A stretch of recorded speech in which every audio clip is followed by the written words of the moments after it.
how to change the temperature on an iPhone. How's it going, everyone? Welcome back to this guiding studio, and today's guide video I'll show you how you can change the temperature Fahrenheit to Celsius or Celsius to Fahrenheit on any iPhone. It's pretty quick and easy, so let's jump right into the video, guys.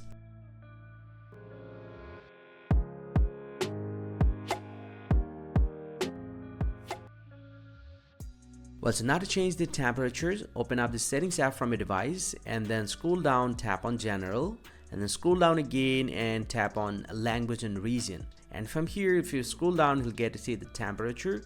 If you tap on this one, it's currently selected with the Fahrenheit, so just go ahead and select your preferred temperature. Let's say I'm going to select the Celsius, and once you do that, just force close the settings from here, and it will take some time to update the settings, so you just need to wait some time and it will be updated. Hope you find this very helpful, guys. If you do, please drop a like and subscribe to this channel. See you guys around, and thank you very much for watching.